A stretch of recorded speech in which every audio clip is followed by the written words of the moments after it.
So for the past month and a half, you've probably been following the Riki Cam as I ride my motorcycle across the country.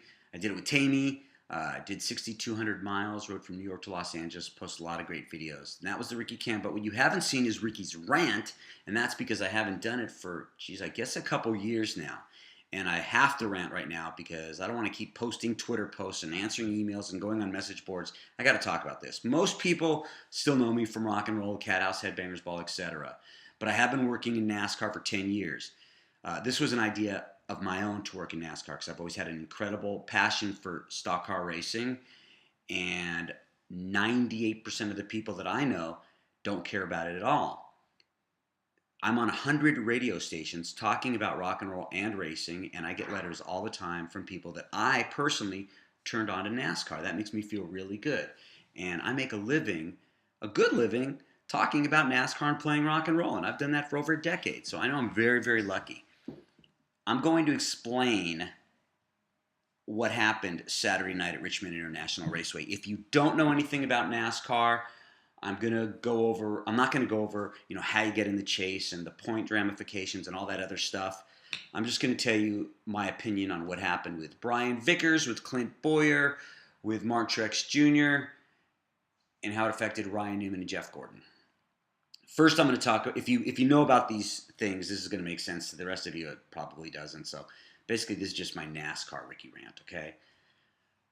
Brian Vickers needed Joey Logano to do better than him, because if Joey Logano gets in the top 10 in points, that opens up a wild card position, and that wild card position could be occupied by Martin Truex Jr. Martin Truex Jr.'s got three teammates. He's got two teammates. Martin Truex Jr. has got Brian Vickers. Martin Truex Jr. has got Clint BOwyer. Clint BOwyer is already in the chase no matter what. Brian Vickers is not going to make the chase no matter what because he only raced part-time in the 55 car. So there's earlier in the race, Brian Vickers knows, his team knows, that Joey Logano's got to do better than him to open up that wild card spot for Martin Truex Jr. So on Brian Vickers' radio, it tells him to come into the pits. Brian's surprised. It's a green flag. Why is he going to come in the pits? He even questions why he's going to do it. And then his crew says, we need that 1 point, meaning that 1 point so Martin Truex Jr. can make it into the chase. Brian Vickers then replies, oh, do we have a tire down or something like that? And they go, yeah. So Brian Vickers pits, stays in there for a while, comes out, and then his crew member even says, thanks, Brian, I owe you a big kiss. Was that legal? Was that cheating?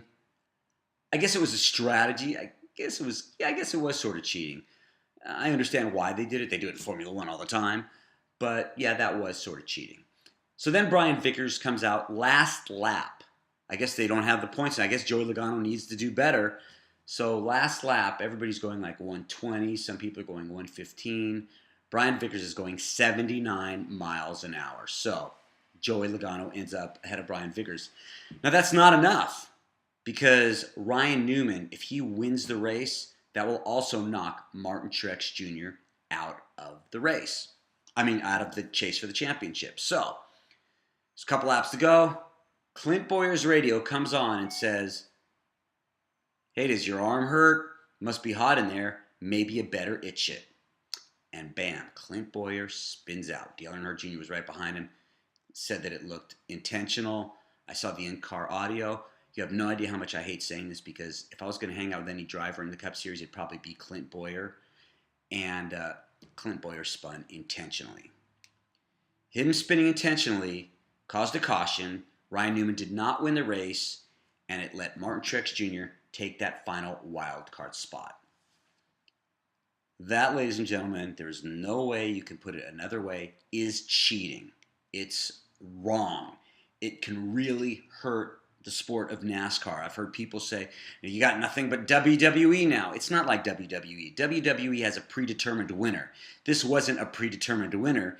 This was just a team doing something to help their other teammates. Now, I understand that if I was Michael Waltrip and I owned a team and I wanted to get two of my guys in the chase, which meant one guy had to go really slow and one guy had to cause a caution, you can understand why Michael Waltrip did that and think it's part of the team. But if it becomes acceptable, then what we're going to have is like hockey's version of the goon, a guy that just goes out and kicks people's ass. You're going to have a driver whose only intention is to go out there and make it possible for another driver not to get more points. So it is really, really wrong. I believe that Clint Bowyer did not want to do that. I think he had team orders that he was supposed to do that. I feel bad for Clint. At this point, there are no penalties. I think there are going to be penalties. I don't know what they're going to be. Got to remember, in 2004, Dale Earnhardt Jr. spun intentionally, causing a caution. There was no penalty until Dale Earnhardt Jr. said, I spun intentionally, and then they docked him 25 points. A little bit of irony in this whole thing. You might remember in Phoenix last year, Jeff Gordon spun Clint Bowyer, which took him out of any kind of championship contention. Clint Bowyer's spin in Richmond also eliminated Jeff Gordon from the chase. So my take on the whole thing is that it was intentional. I feel bad because I like Clint Bowyer as a person, but I also like Mark Truex Jr. a real lot, and I like Ryan Newman. So the whole thing sucks for so many reasons. And by the way, Carl Edwards, I don't think there was anything wrong with that restart. So I had to put all those things out there and tell you, for those of you that don't know, and just give you my opinion. And that was Riki's very long rant about Richmond. If you have any questions or comments, you can write to me on Twitter at Riki Rachtman. Thanks.